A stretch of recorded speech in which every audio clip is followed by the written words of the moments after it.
I'm Josh Wilkie. And I'm Michelle Key, We're erotica authors, romantics at heart.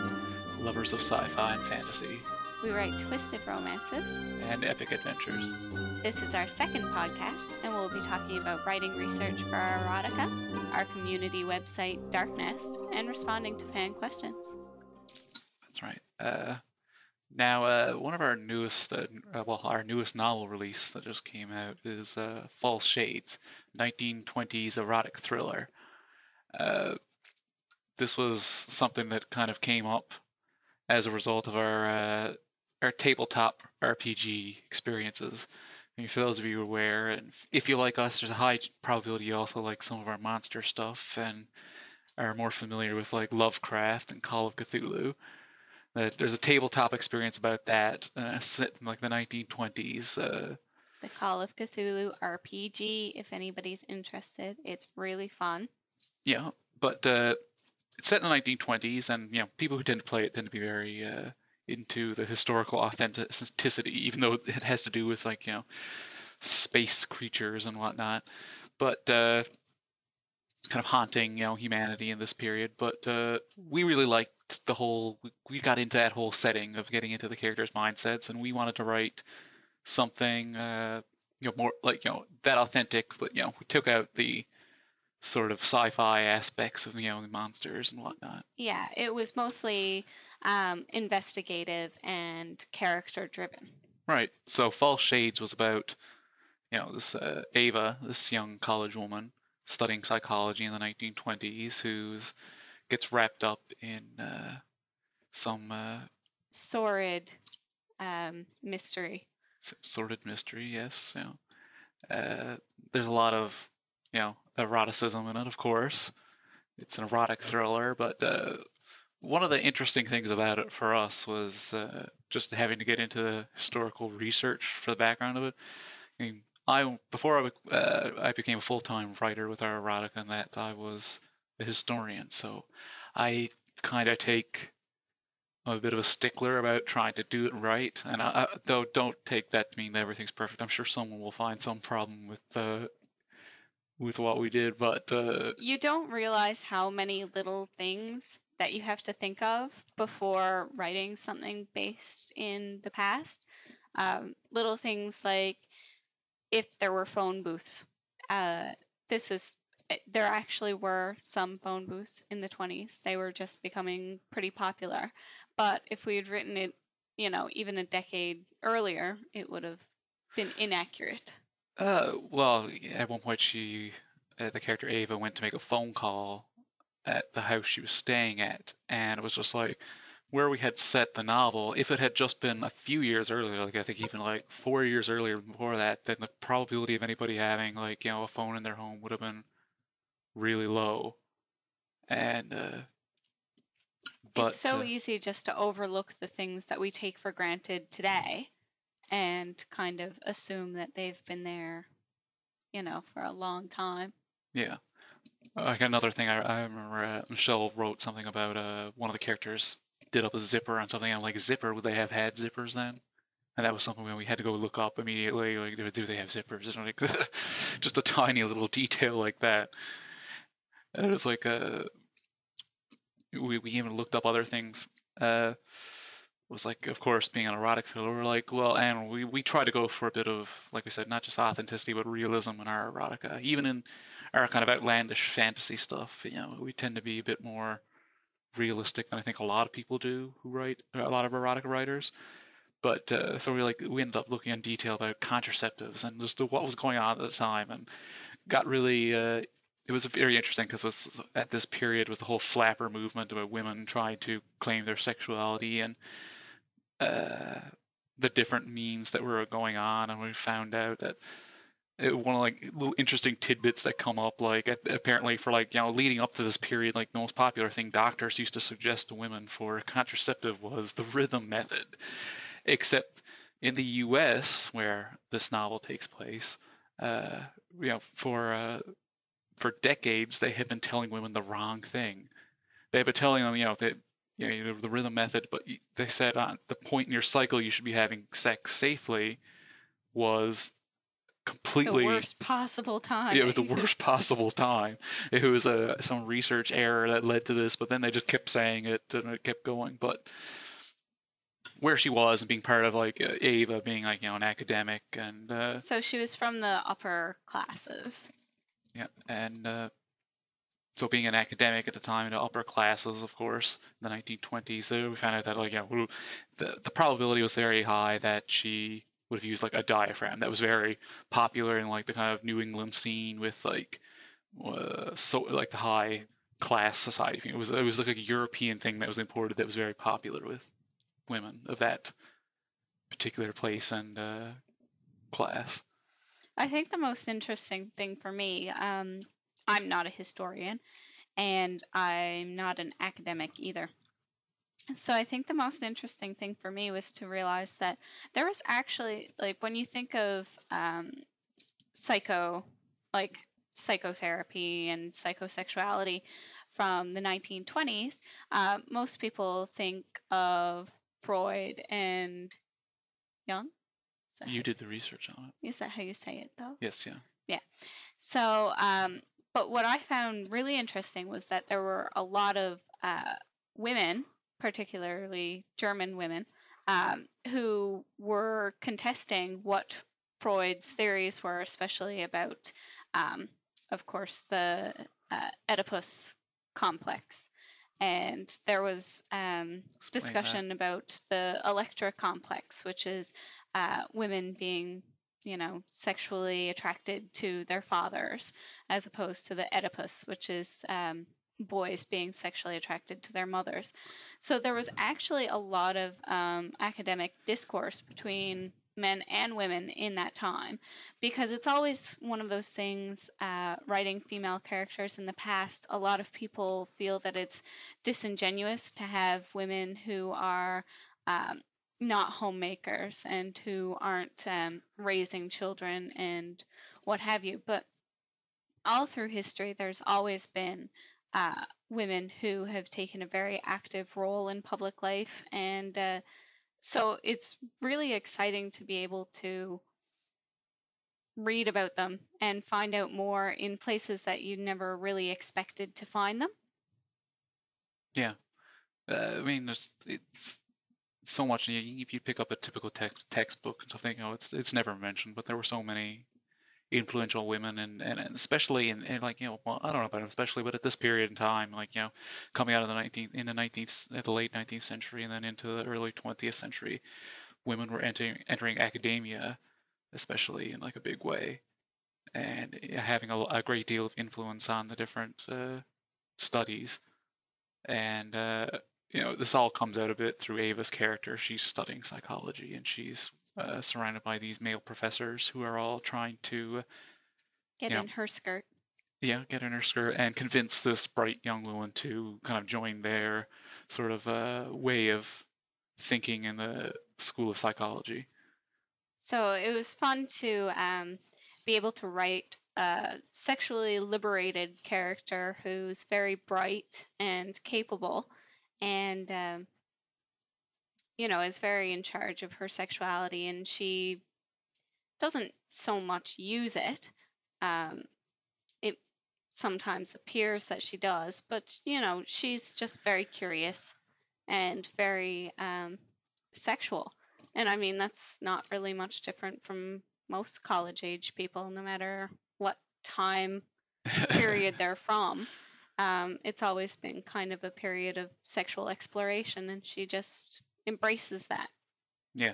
Uh, People tend to have a very kind of skewed view of history about that, that in the past things were a way, like, things, especially tends to be this conservative view of history that before the president or like, before like the 60s and the sexual revolution, that, things were very conservative. But history is never really works that way. History is not like it's never a straight line. It's never a bar of progress. It's always up and down across everywhere you go in different areas. Things are moving in a different sort of style. And in like, and in the 1920s and like, this part of the U.S. and what the book takes place in New England, the flapper movement was very big. Like I said, is this idea of like women kind of taking control of their sexual identity and coming out there, becoming more independent.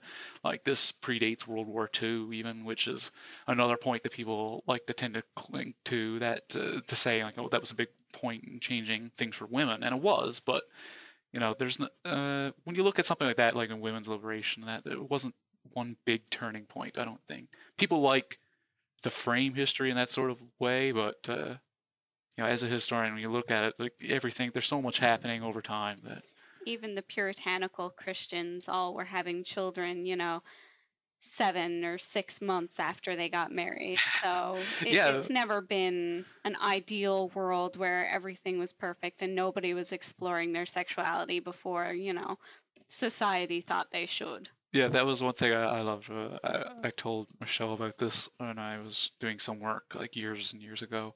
We were looking at birthing records for like early settlers in the Americas, like these like Puritans and stuff like this, who we think that nobody had sex outside of marriage, back at these old these strict staunch Christian like groups, but you look at the birth records for these like little communities, and like uh, almost every case, like babies were born like weeks or at most like a month or two after a couple got married. Like every case, this is not like when I'm like like, oh, there's a high instance of it. Like almost every single case was like this. The thing was that like you talk about in like these early puritanical societies, like young people, like teenagers and whatnot, they went out and during like these get-togethers and like the farm stuff, they'd go roll around in the hay, and then if some months later it turns out she was pregnant, that then they got married. It was the taboo was on Not not getting getting married. not getting married once it Mm. became evident that she was pregnant or whatever. But so it just kind of it really changed like, my view and like of how things used to work. Like So yeah, it's a lot of fun, and it was really interesting to be able to do a lot of research and learn a lot about the period and everything, but it is very challenging and it does require a lot. oh yes, That's one of the reasons why we love writing fantasy and sci-fi so much. It's not necessarily that it doesn't require the same amount of, well, effort. effort. It doesn't require the same amount of research. Sci-fi does at times, depending on how technical you want Yeah. it to get. But With fantasy, you can kind of focus more on the characters and the world building without having to worry that you're getting everything right.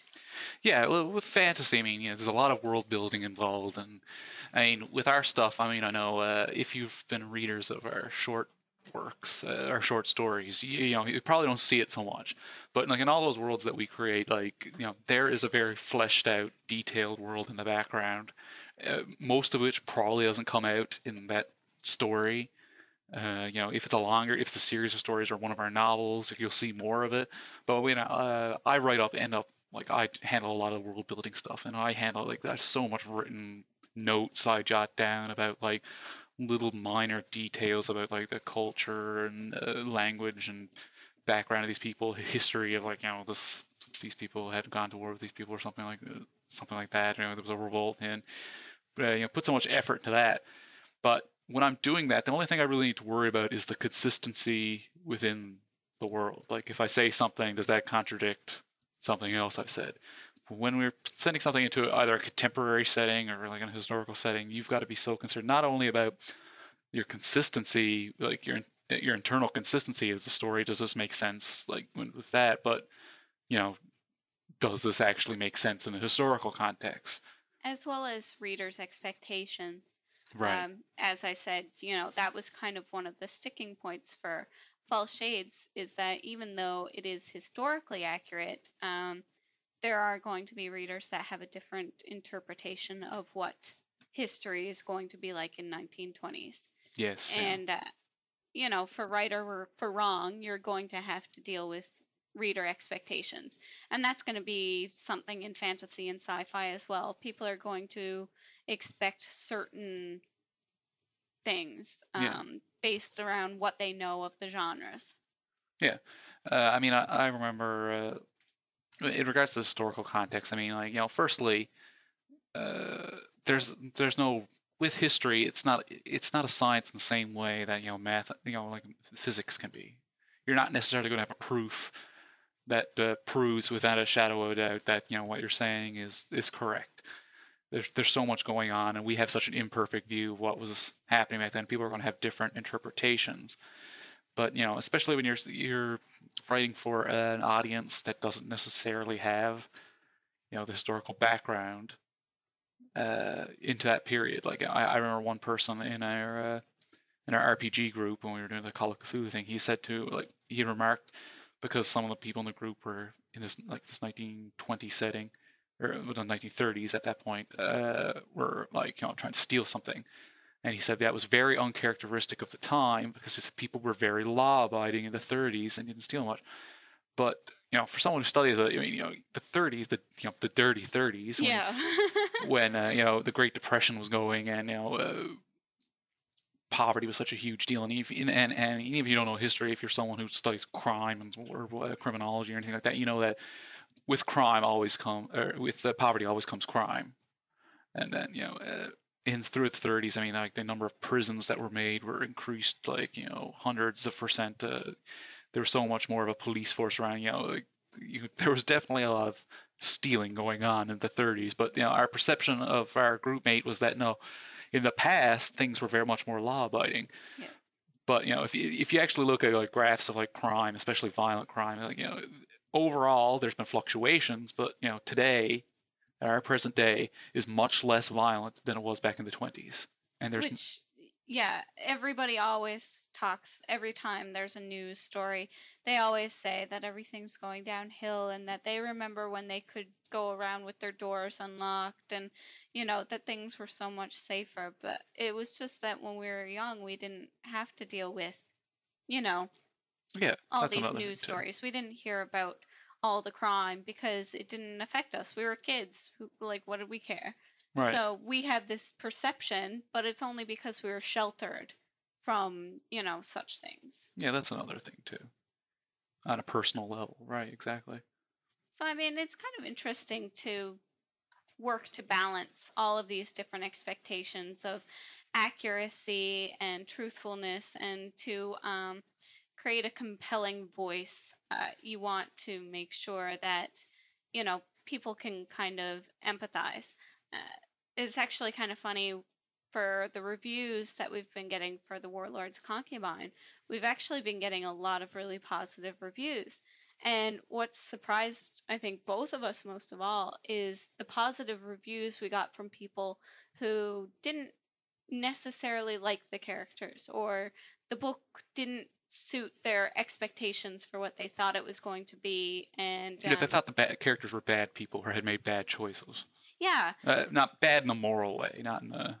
yeah. So these are people who, despite the fact that they had issues with how we conveyed the story or whatever, they still loved it because we were able to have such a compelling voice and to be, reliable narrators, I guess. And, it kind of helped to overcome the discomfort of, reading something outside of their expectations. So I think that's kind of been like the most fun for me. Um, Oh, when you can win over a reader who doesn't like necessarily what you're doing, but loves how you do it, yeah, that's like always so satisfying. I mean, it's one thing to say, like, oh, this person who loves, epic fantasy erotica loved our story. I mean, that feels great too, because Well, whenever yeah, somebody loves it, I mean, it's, we eat that up. yeah. But when somebody says, okay, I don't usually like this type of story, I was completely going in with a different set of expectations. I don't usually like stories with this much sex or this much darkness, but, your writing was so compelling and the characters were, I didn't empathize with them, but they were so interesting that I couldn't put the book down. I mean, that's really rewarding. So, as most of you know, our other project is Darkness Fantasy Erotica. It's a forum dedicated to, well, fantasy erotica. Yeah. It started, I think, back in 2005 or so. And most of the fans originally have all been people who are into MMORPGs. So it originally grew up around the World of Warcraft fan base, and A lot of people who like playing, their social video games, but with, a sexual slant, finding other players who are into exploring things in a sexual manner within the game. So, I mean, we joined back when we first started playing WoW, and it was actually where we first got our start. Well, our first encouragement, I guess, for writing erotica. We had written each other's stories back when we were younger, but Darkness is one of the places where we first started getting actual feedback on. No longer just writing dirty little stories to each other and handwritten for the sake of, titillating each other and nobody else. Yeah. So, I mean, it's a great community, and we both feel really lucky that we've been able to be a part of it, and to help guide it into, now that certain video games have kind of fallen in subscribers, like World of Warcraft, we want to make sure that the community can still stay united and stay together. So we've been trying to make sure that everybody feels more included. It's not just for video games anymore. We also have a lot of original written and drawn work. Yeah. Well, I mean, we have like indie authors like ourselves, and we have a support network for them, trying to help give the advice and tools to be a success at that. Then we have artists who come there to show off the things that they've drawn. We even have some people who do the design, not only mods for programs like World of Warcraft, as Michelle mentioned, or Skyrim, that sort of thing. I mean, there's even a couple of people who have a project going where they're trying to make their own game, as I understand it, but like based from the ground up, just around like sex and sexuality. Yeah, Horrorcraft: The Chronicles of Alexstrasza. So this is a project I think that's been going on since 2011 or so. There's been some releases. I haven't played it yet, but it's all focused on sex and this kind of dungeon crawler plus sex idea. And I mean, it's something there's always been interest. I know that back in like the 90s, there was a Dungeons and Dragons sexual guide put out. It was unofficial. Oh yes. It had stats on how likely you were to be pregnant and how likely you were to get an STD and what races were, compatible for children. It went into things in excessive detail. This is like, pretty extreme. So, I mean, people have always been interested in it. There was an episode of Big Bang Theory last year, I think.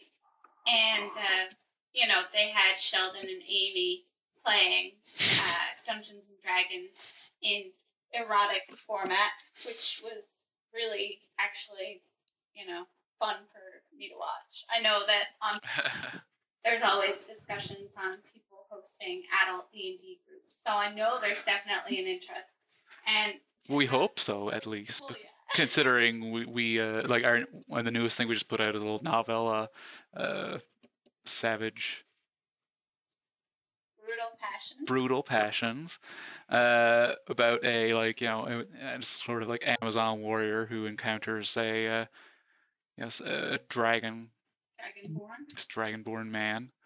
It's a very kind of like classic sort of like beginning into like a D&D tale. She meets, she goes on this adventure and she crosses one man, tries to help him, and then meets another, and goes on this this big adventure that kind of grows, and it's a lot of sex and sexuality. So yes, and that's it's a bit tongue in cheek, but it was extremely fun to write. It's very much into the kind of thing we're into.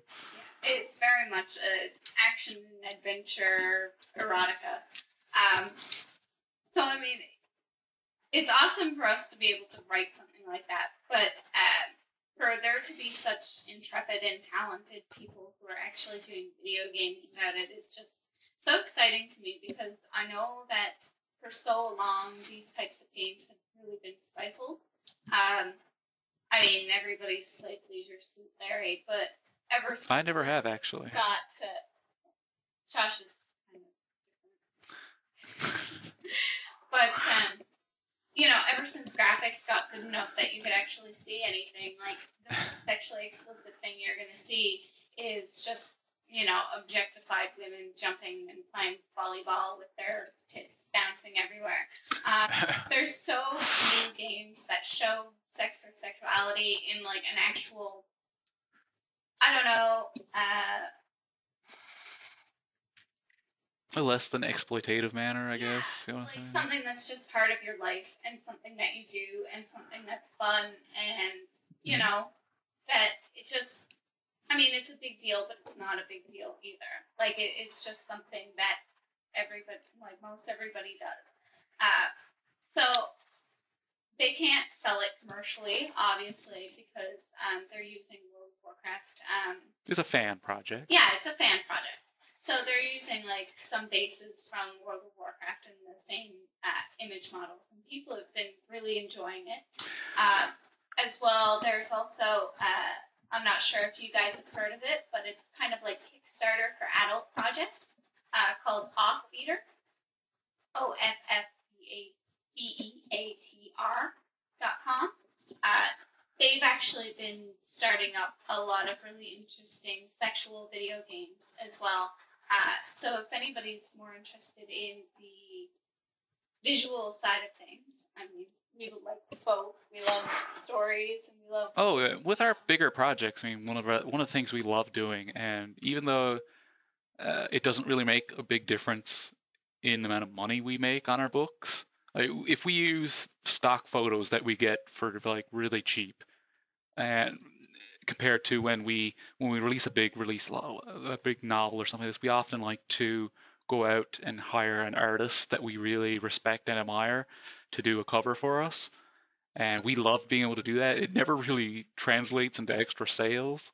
No, because again, it ties into readers' expectations, and I mean, there are certain styles of art that you can see fairly frequently. I know Patricia Biggs is one of the authors who has amazing cover art from Dos Santos, I think is his name.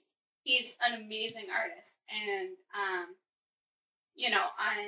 assuming her books are doing pretty well. I see them all the time, but it's hard to say. For the most part, people anticipate that for romance, it's going to be human or humanoid characters that you use the standard photographs.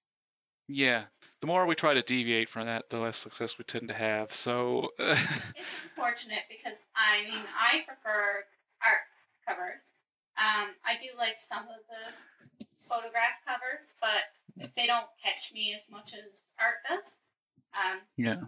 I mean, I've been on DeviantArt for a long time, and I have a lot of like favorite author or artists, and Hentai Foundry, and all those other great sites. Like, there's so many amazing artists, and they don't get enough credit, and they don't get enough views. They certainly don't seem to get enough money. Yeah, they. Yeah. So I mean, it's nice to be able to support them, and it kind of helps us get the mood a bit better. It's harder to get pictures when you're writing about, a dark elf or something like that. It's almost impossible to do photo manipulation well enough to properly convey that, unfortunately. Yeah.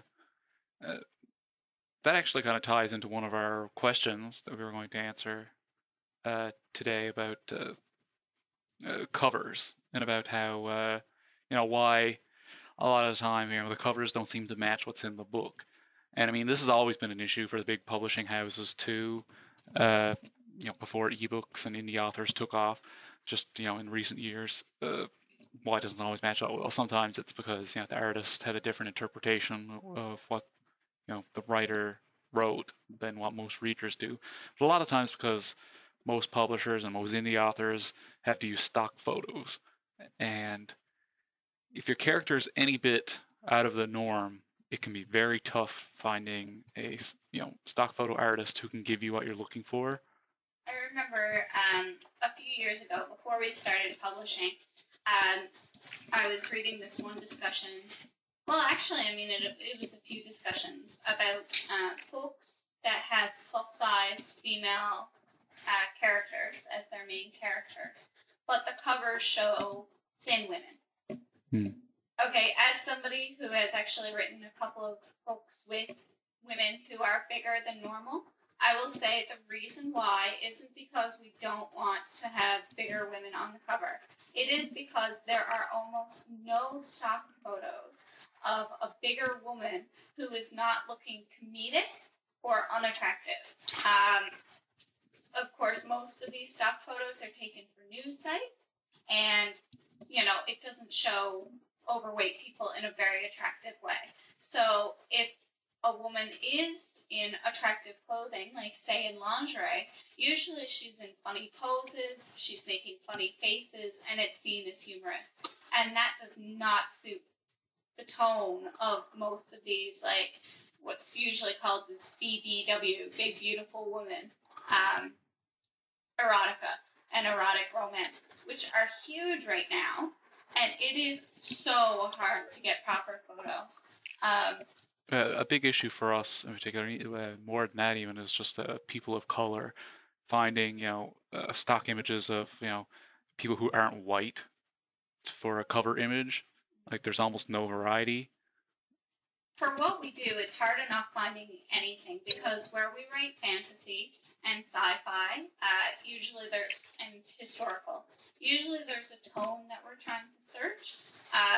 We have to avoid people in contemporary clothing. We can't have people who are wearing jeans and t-shirts and, blouses and things that are quite obviously in fashion today.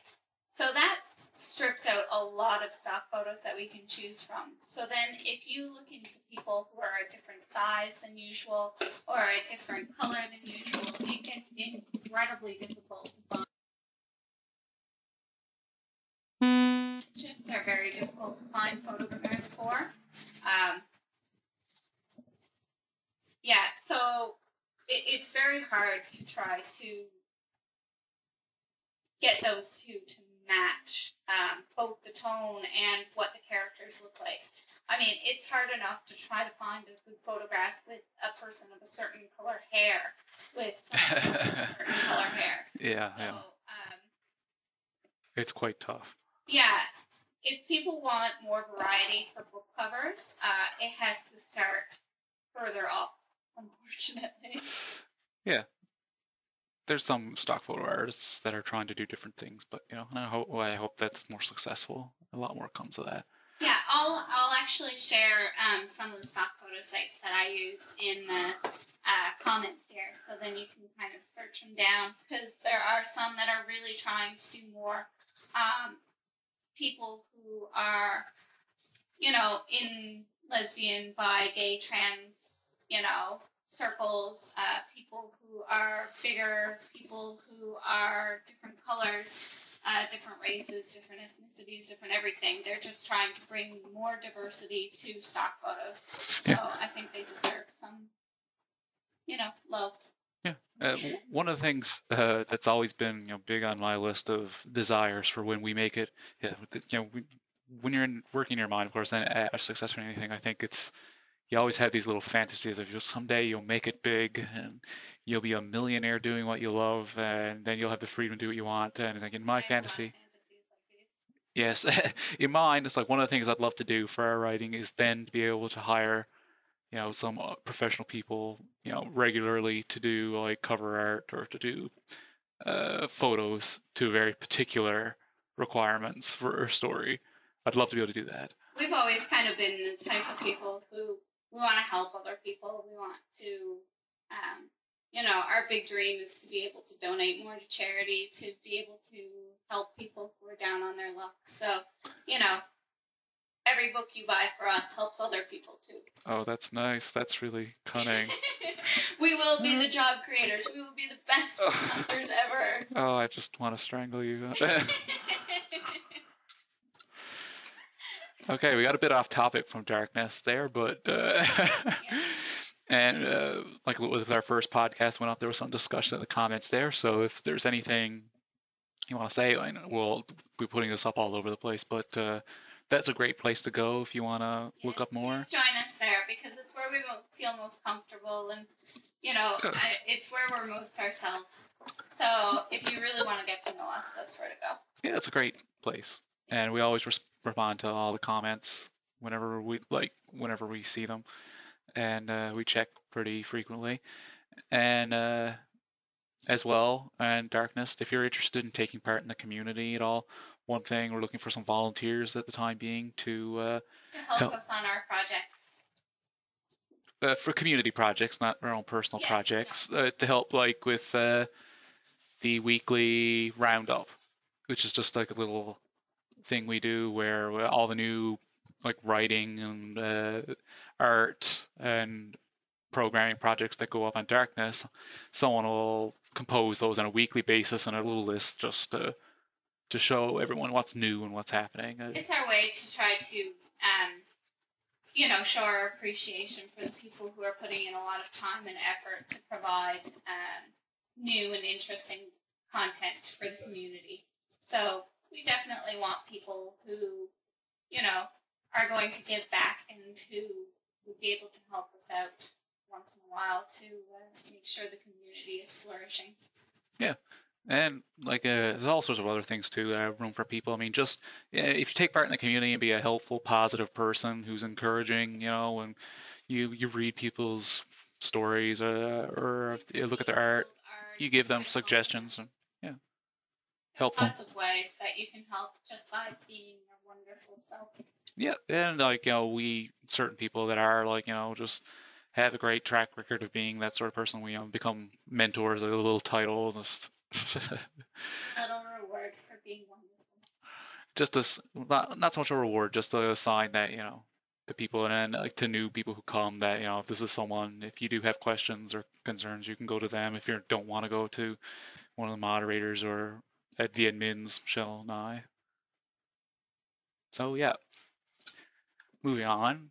And as well, like if there's anything you ever want to see on Darkness, we definitely believe that this is the community for the community. We try to facilitate and to direct the community in the way that people have been requesting. We get a lot of comments behind the scenes telling us what we're doing right and what we're doing wrong and, what we can improve upon. So we always try to take that to heart and make sure that people are happy and healthy and safe. Oh, you're so silly. He's giving me lots of funny looks. All right, so that brings us to readers' questions. We already got a bit of a jump start in it with our kind of long rambling talk about darkness and what's happening there. But first question came about, this was about erotica and about why some of the titles could be so long and filled with a lot of explicit keywords and that sort of thing. So it was actually something that came up in a review we got a while ago saying that they didn't feel that the keywords were necessary. Yeah, they said they loved the work, but the keywords in the title felt kind of cheap and out of place for what we wrote. Yeah, and I mean, it's not that I disagree because I would much rather not do it. Yeah. However, the big problem for all of the search engines for all of the sites, which is Barnes and Noble and iTunes and Amazon and Smashwords, is that authors have no way to really we can tag our work. However, tags usually are not used to determine which works show up. So if you search demon sex, there is no guarantee that our demon sex book is going to come up because of the way that the search algorithms are done. So, one of the reasons why it's so long is because authors are trying to make sure that they have the visibility so that when people search their books, they can find them. Yeah, it's a convenience for the readers. I mean, like if you're looking for a certain topic, but every time you punch in, like what, like anal sex or something like this, and you're getting stuff that is not of interest to you, then that's a frustration. That's making it harder to get what you want. So we do it when we do it. We don't always do it, but when we do it for our readers, it's for the sake of making it more convenient for you. And as well, it's a way of, on Darkness, we've always been a fairly big proponent of tagging, which, you'll have in the title what tags it'll contain. So if it contains male, female sex with anal sex and with, incest, then those three things are tagged. So not only can people who are looking for those things find it, but those who are not looking for those things can avoid it. Um, it's a way of being more honest and upfront, I think, about what is in the work. Um, it Yeah, allows people who are triggered by certain topics to avoid it. yeah, we've always been big on it. All of our works have trigger warnings Second page. at the second page that you can check out. I mean, it's useful not just for if you're bothered by If anal you, sex yeah, makes you upset, yeah, then you know that you could check this and see that well, this book has it, so don't buy it. But it's also great for people. Well, if you do love anal sex and you really want stories with it, you can check the second page of our books, which are always available on the storefront, a preview. yeah. That you'll see that like this is the sort of stuff that's in here that you can that that's there. And I mean, it's one of those things where um, we always try to be mindful of what our readers want and what they're expecting. Um, so we never really want to spoil things.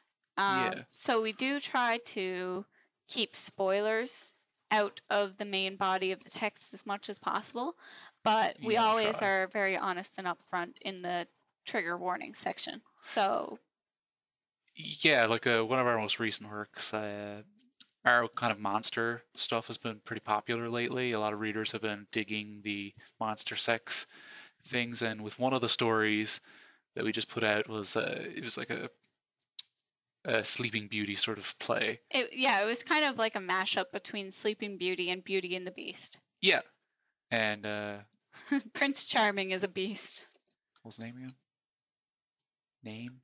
Uh, it's called the May Beauty Eternal Lie. Yeah, which if you didn't pick up on it, if maybe you're not a big Lovecraft fan, is a is a play on some of his works, but yeah, it's very kind of a bit love. It's definitely very Lovecraftian about, especially his earlier works with the whole dream world Yeah. stuff. And but of course, there's a bit of a surprise, of course, later on where you find out that this handsome, charming man she met in the dream world is actually a monster who tracked her down.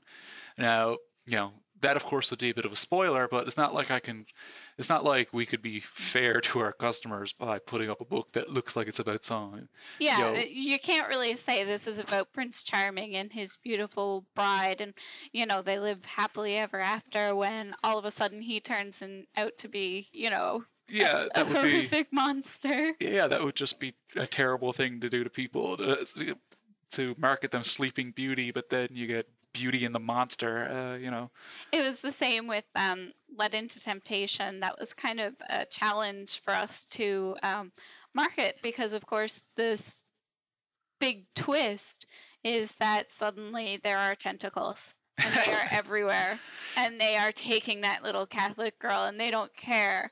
And I mean, the people who are going to be interested in tentacles, they're going to want to know that there's tentacles. The Yeah, people who are not interested in tentacles want to know that there's tentacles so that they can avoid it. right, So, it's kind of like spoiler, but that's all you can do. right, yeah. The cheap surprise is not going to be that valuable in the face of, upsetting a whole lot of people Yeah. or preventing the people you actually want to read your book from finding it. Yeah. So, yeah, if you guys are ever curious about anything, I mean, you can always just send us off an email. And I mean, I've had some people email me and just say like, "Oh, okay, is there any dubious consent in this?" And I'll write back and I'll say like, "Oh, yeah, there's a little bit or there's none, or if you need to know where it is to skip over it, just let me know and I'll get back to you about it." So, um yeah, we're always available. Our information is all over the place. Yeah, So, we're on Twitter and well, I mean Facebook, and you can friend us personally yeah, as well as our community page for our writing. We're we're on pretty easy to Tumblr, get a hold of. but So, Tumblr's not a great place for asking us questions as such. But though it is a great place for requesting us to post pornography, yeah, because we do. that's what We we do. post a lot of A lot of dirty stuff. pornography. I have a habit of writing little dirty story snippets that I get inspired by pictures that I particularly like. So you know, if you're ever into that, you go there. But if you go to jmkeep.com, you can find all of our contact information listed there. If you don't want to go to Darknest to meet us. Yep. So the next question we got, it was actually brought on by a reader survey of like 2,500 romance and erotica readers, um, talking about the pricing of books. So um, $2.99 is kind of the sweet spot um, in author circles, because that is the point where you start getting more royalties for your work. Well, yeah, $2.99. Anything less than $2.99 means that the author, in the for indie authors, you get almost nothing. Yeah, you get very little. You get almost none of the money from the price of your book. Pretty much as it stands now, if we price a book at 99 cents, we have to sell 6 times as many copies to make as much as if we were selling it at $2.99. So it's a disincentive for us to price it low. We still do, because we want our fans to be able to read our stuff, and we understand that we write a lot. Yeah. Like we can write a short story in a night, and then we'll edit it and we can put it out fairly quickly. So we understand that we publish a lot, and there's 2 of us and we love writing. It is not a chore for us. We do that for fun. And our fans are so great too. I mean, we give it a lot of, not just for like do our 99-cent sales. All of our works now is our thing that they come out for the first week on sale for 99 cents, which means we get almost none of the money from that. But you know, our fans are able to read it. Yeah, our big fans are able to read it at a good price, and you know they're always so great to us too, because so many of them spread the word and recommend us to their communities or friends. And yeah, reviews for reviews us are are super like helpful. amazing, because firstly, we are really curious people and we love talking about books and we love talking about ideas and we love hearing what people think about things. Yep. So firstly, it's just kind of fun for us to be able to engage with people about our writing, but as well, it also helps other people find our stories and find things that they're interested in. It's more valuable for us to have people who are really interested in discussing the themes that they did not like in the book and why they liked it and why they might not have. It's nice to have comments that are just like, "Oh, this book is awesome! It's so great! Read everything." But actually having comments about the story itself and what made it so engaging is much more valuable to other readers. So we really like getting that feedback, and we sometimes offer advanced review copies to people on our mailing list. So, as well as giveaways and contests and everything. So, if you're interested in, um, getting free books in exchange for honest reviews, then definitely check out our mailing list. I'll link it below, but it's just jmkeep.com/newsletter. Yeah. So you know we do what we can to and for like you know our erotica too, like after the first week it tends to go up to, for the shorter stuff, goes up to $2.99. Our novels are differently priced. We put They're those usually out. in between $2.99 and $4.99. We don't usually go much higher than that. Yeah, it takes us a lot longer, of course, to write novels. They don't come out as frequently as our short stories. of course. But with our short stories, if the price does bother you, and if you missed a sale, and we're always doing new sales too for on different occasions. If like sometimes Smashwords we'll have like a summer sale or whatever, we'll take part in that. Or just randomly, if we think that, maybe there's interest in something, then Yeah. we'll mark Eh, it down for a little while. and if you're worried about the price, we tend to, especially with our series, like our short story series, like with Tiffany, or like our new In Search of Innocence series, which is a sort of a gritty fantasy story set in like this. It's a light fantasy, kind of like a bleak It's, world. yeah, kind of historical fantasy, I guess. Yeah, but it's less erotic, more romance. It's a bit of both. It's erotic romance, but it's a It's longer also story very that we're much, building up over time. yeah, It's going to be a novel in the end, and we're going to compile that together and sell it as we would a novel. yeah. So if you're bothered by the price of the stuff we do, and if we like are just kind of like mishmash little short stories, even if it's not part of a series, we will eventually put it into an anthology and sell it for a price that'll be more reasonable to you. Yeah. I mean, we spent a lot of our life, with very little means. We couldn't afford a lot of entertainment and stuff, and I understand how much that sucks. Yeah. Um, I mean, with pirating sites and everything being so popular, I know that there's a lot of other people who have very limited entertainment budget. So if there's ever anything that you're interested in from us and you can't afford it, I mean, just send us an email or something and we'll work something out. Yeah. We tend to post free stuff too on Darknest as well. So I mean, you can check us out there, and we've got old fan fiction that we used to write back before we Yeah, became we have like professional over authors. 100 World of Warcraft stories. So But yeah, and so there's plenty of free stuff too to check out. And uh, I guess it's probably bad of me to say, but even more than the money, I suppose I just love knowing people are reading. So yeah, I mean, the money thing is something that everybody's going to be concerned of at some point in their life because, we all need to eat and have a house and everything. Um, but in the end, we do this because we love it. And even if we weren't making any money off of it, we'd still be doing it because we love it. So, yeah, which brings me into my next question, which I'm so excited for. What have we been working on recently? yeah. Well, like we said earlier, we just published like a kind of like erotic D&D work, uh, Brutal Passions. Brutal Passions. uh, which is great. So much fun. I hope people love it because I'm excited to write more with those characters.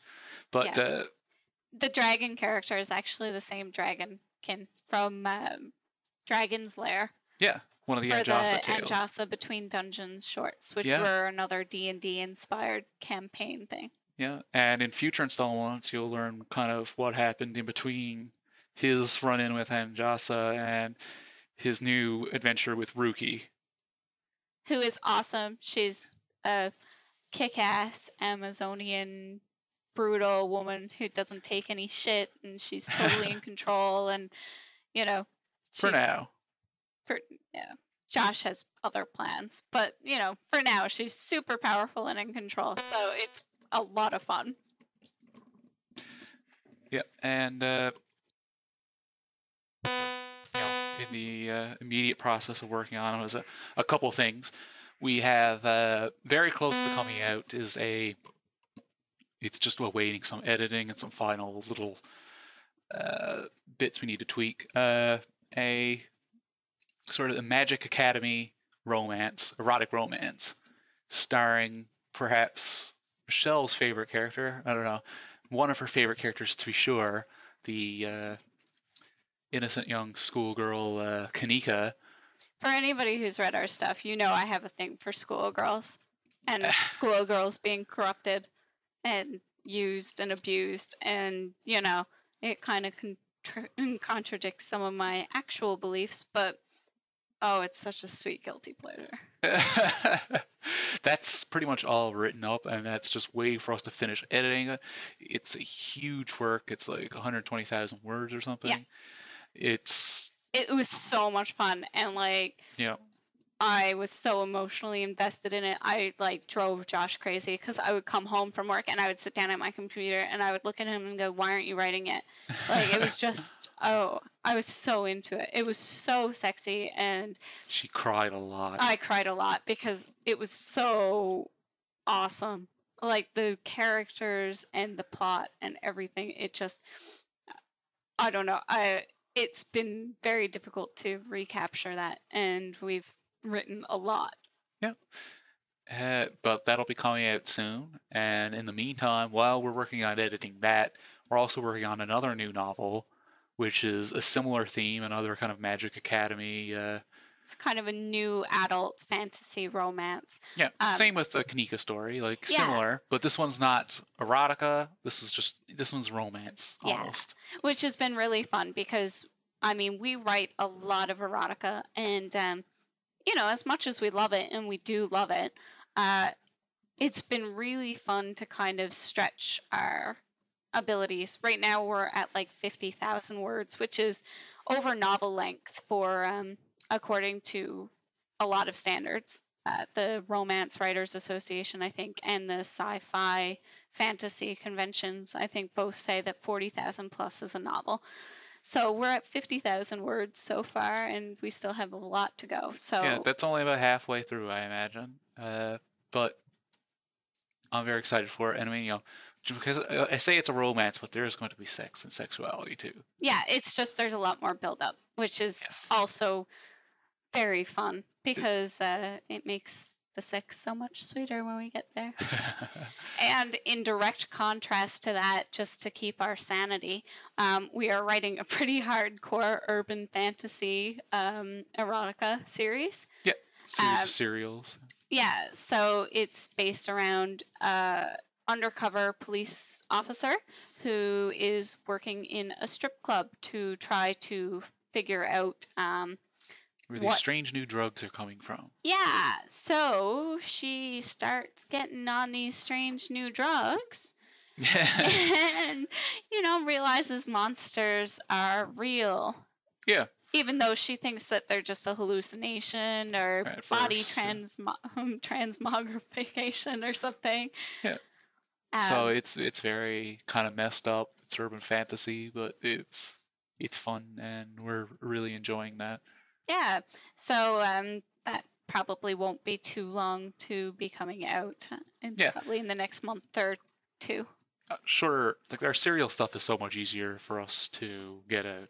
It's quick to edit, and when we write in shorter bursts, there's less to edit. Yeah. In that there's less mistakes. Yeah. Tend to happen. When we sit down and we write 10,000 words in a day, like we did yesterday, by the end of the day we're probably not as on the ball.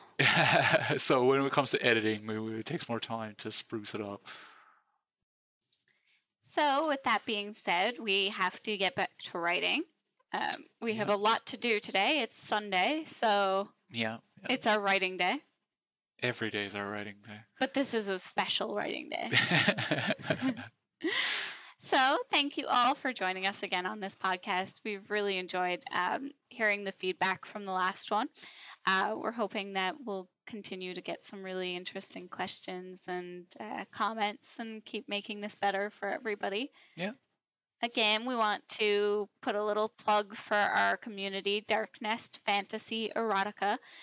If you're curious at all about writing or drawing or photo manipulation or screen manipulation or role playing or anything, you'll definitely want to come join us.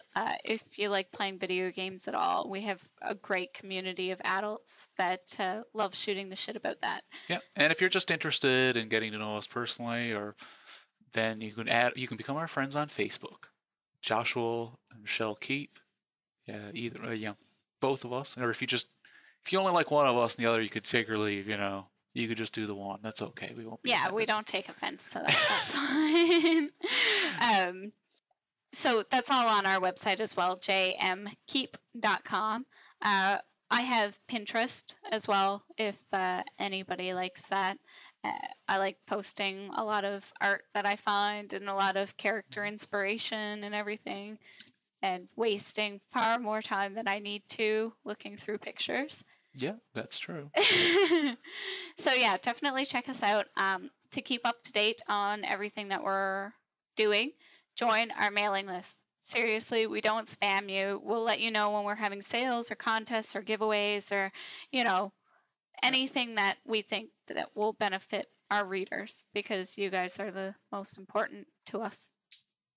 Yeah, that's true. Sorry, getting a little mushy here. Oh, So thanks for joining us, and we'll see you next time.